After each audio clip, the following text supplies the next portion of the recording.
And we continue with Chapter 9, titled Semantic Modulation. Scenario 12. What do you mean I can't have these books? John Martin had been leaning on the high library counter with both elbows, listening to Mary forthright. Now he stood up straight, shoved both hands into his pockets, and stared at her. Why not? I need them. It's too many books, she said stiffly. Too many at one time. It's 6 books, he said. Yes, and that's too many. Well, what's the rule? The rule? Yes, Miss Forthright, the rule. What's the upper limit on the number of books I can take out? She had been meeting his stare. Now she dropped her eyes and her lips tightened.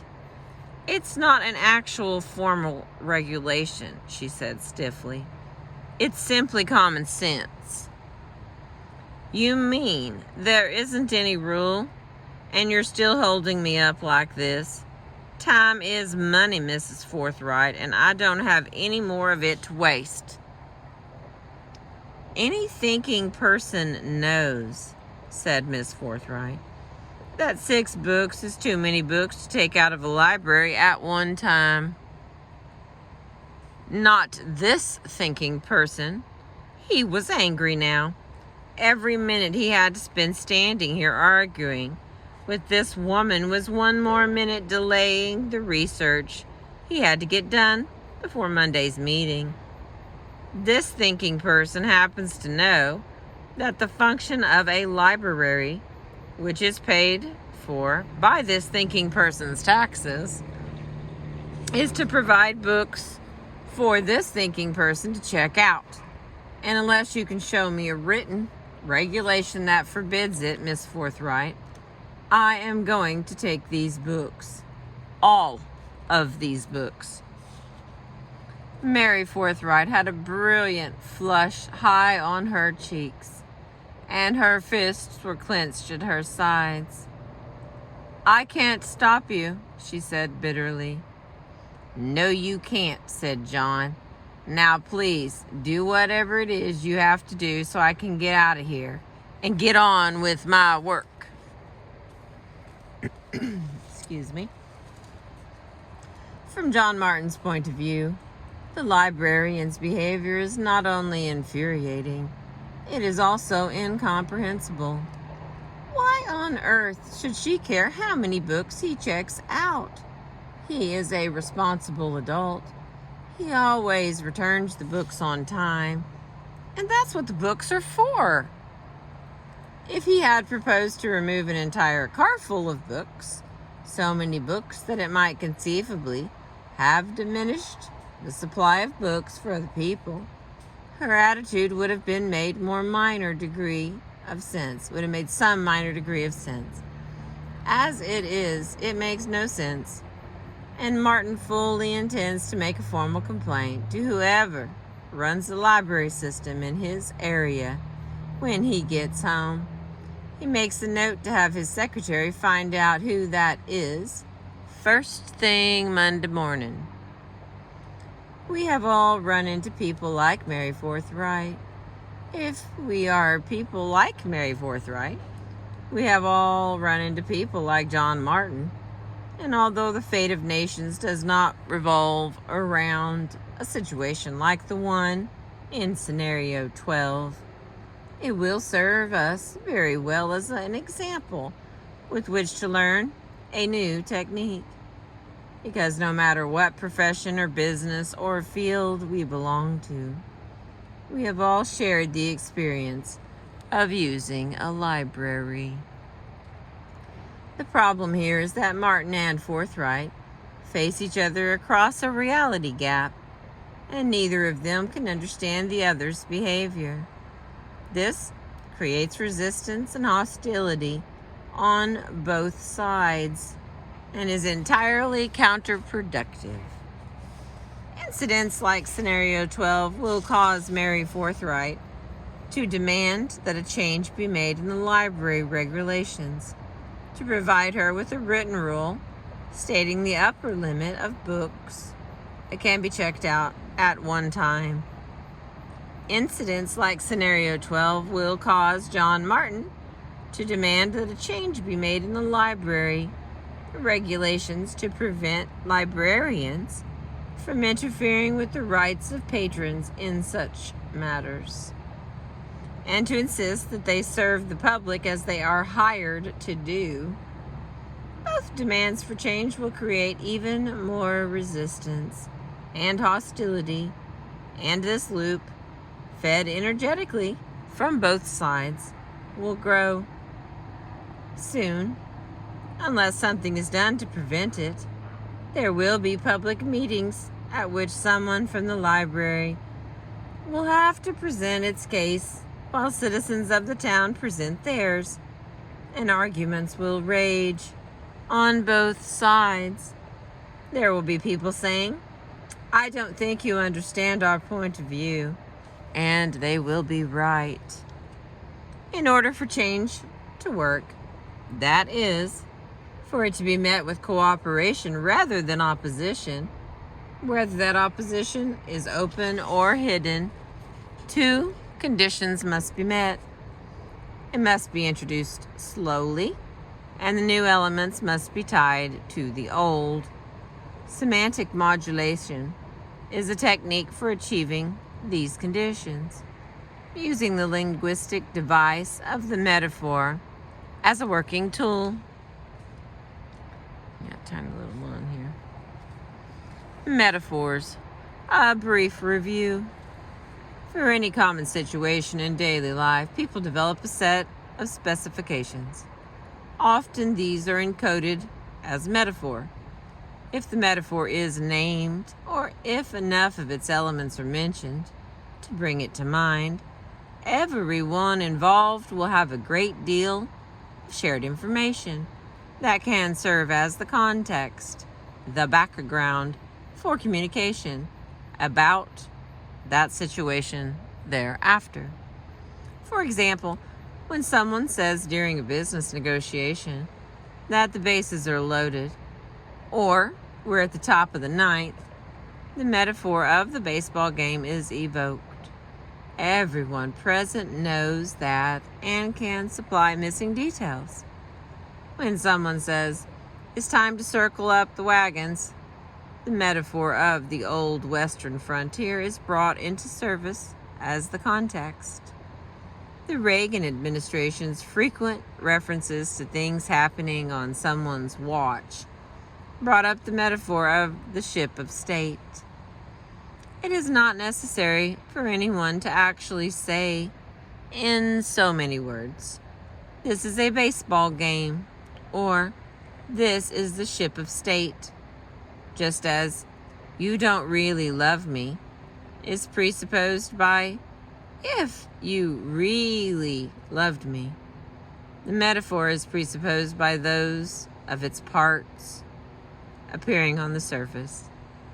Popular metaphors are in many ways like holograms. Any recognized part will serve to carry the information of the whole. In any negotiating situation, ask yourself the following two questions. Number one, what metaphor is in operation here? Number two, is everybody operating from within the same metaphor? These questions are related to the questions about what game is being played and who is playing it. But they are not the same questions.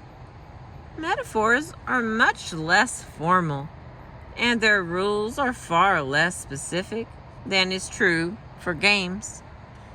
This is why reformulating experience in terms of a good metaphor is so helpful. Metaphors have a lot of give. They allow great flexibility without the risk of major breakdown. Librarian Mary Forthrights' metaphor is, a library is a repository. It is a repository, a storehouse, for knowledge in the form of books placed in order on shelves and carefully indexed. Marketing executive John Martin's metaphor is a library is a dispensary.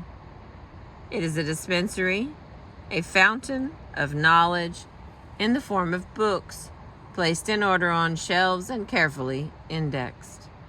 They have much shared meaning here, but it's not enough to prevent a confrontation. This tells us that there must be other semantic areas that are not shared and that do not match. John might have been able to gain a better understanding of the situation by applying Miller's law, by asking himself the following question. Suppose that what she says is true. Suppose it's true that people ought to take as few books as possible out of the library. What could that be true of? If that was sufficient to allow for productive negotiation, it would be an excellent outcome. When you find yourself involved in a confrontation of this kind, always begin with the application of Miller's law. But then, if the only answer you are able to come up with is, darned if I know what it could be true of, you can use semantic features composed of ordinary English words, backed up by reality statements when you need them. To work the problem out, I have done this for John and Mary in figure 11. Yeah, I can add that later. Up to the features always complete. The two metaphors match, but they break down at that point. Mary Forthright's image of a library is one in which every book is there at all times. The collection of books is always complete. She is, of course, aware that people are going to take some of the books away, but she feels threatened by this and tries to discourage that practice. In many ways, this metaphor makes her a good librarian. She can be counted on to shelve books promptly, to put them in their proper place on the shelves, to mend them when they are damaged, to take action when they are not returned, and so on. All essential duties of the competent professional librarian. She will even encourage people to use the books as long as they remain in the library, which will make her very helpful to researchers working there, to children who will sit at the library tables while they read, and to browsers. It is only when someone wants to take the books away that she begins to subvert the purpose of a public library. It is extremely important to realize that people are not usually aware of such metaphors. This is not ordinarily conscious knowledge, but it's accessible if an effort is made to get at it. One good way to begin is with a three-part message pattern. Suppose that Mary Forthright and John Martin were asked to complete the following messages. When people check a lot of books out of the library at one time, I feel upset because... And the next one. When the librarian tries to keep me from checking out as many books from the library as I need, I feel upset because... It might take Mary a little while, but eventually she would add something on the order of because the library is where the books are supposed to be. And John would eventually provide something like, because taking books out is what a library is for. Sometimes this process of clarification in itself is enough to bring about change. That is, when Mary Forthright understands what is going on here, she may well say, I had no idea I was looking at the library as a collection of objects that had to be guarded every minute. I am amazed at myself, and I'll do my best not to fall into that way of thinking again. Especially if the negotiators of the change have been careful to point out to her the extensive areas of perfect agreement between her metaphor and John's. With encouragement and support and a reasonable amount of patience all around, she will be able to follow through.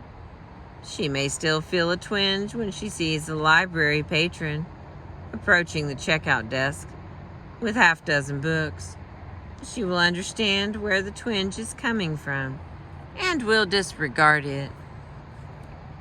Suppose, on the other hand, that the facility is not an ordinary public library, but a location for a special collection of great rarity and value, for which the librarian rightly serves as a vigilant guard.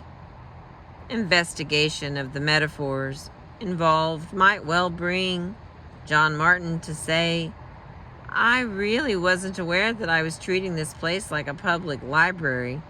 I'm surprised at myself, and I'll do my best not to fall into that way of thinking again. Thereafter, a polite but firm, Mr. Martin, this isn't a public library, should be sufficient to keep matters on an even keel.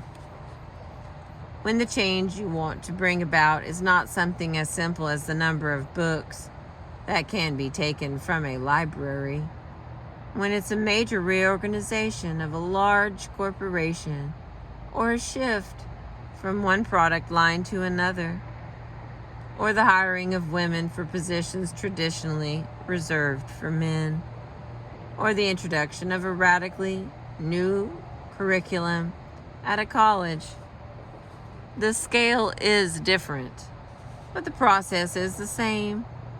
If you are the spokesperson for this change, if you must persuade others to accept and support the change, if you encounter resistance or know that resistance is inevitable, you follow the same steps. You want information about the reality perceived by the resistors.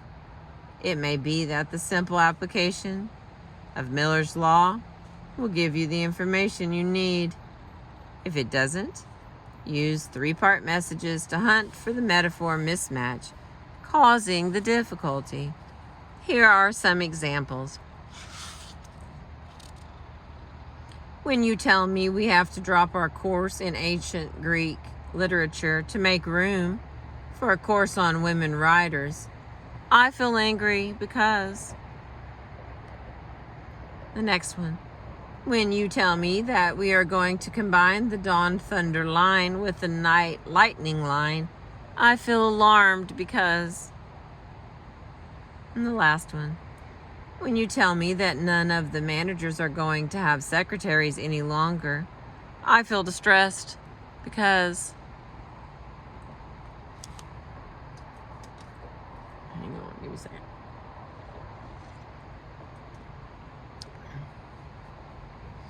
The because statements produced this way may fit the three parts message pattern very badly. They may not refer to concrete items that are directly observable and verifiable in the real world. That's all right.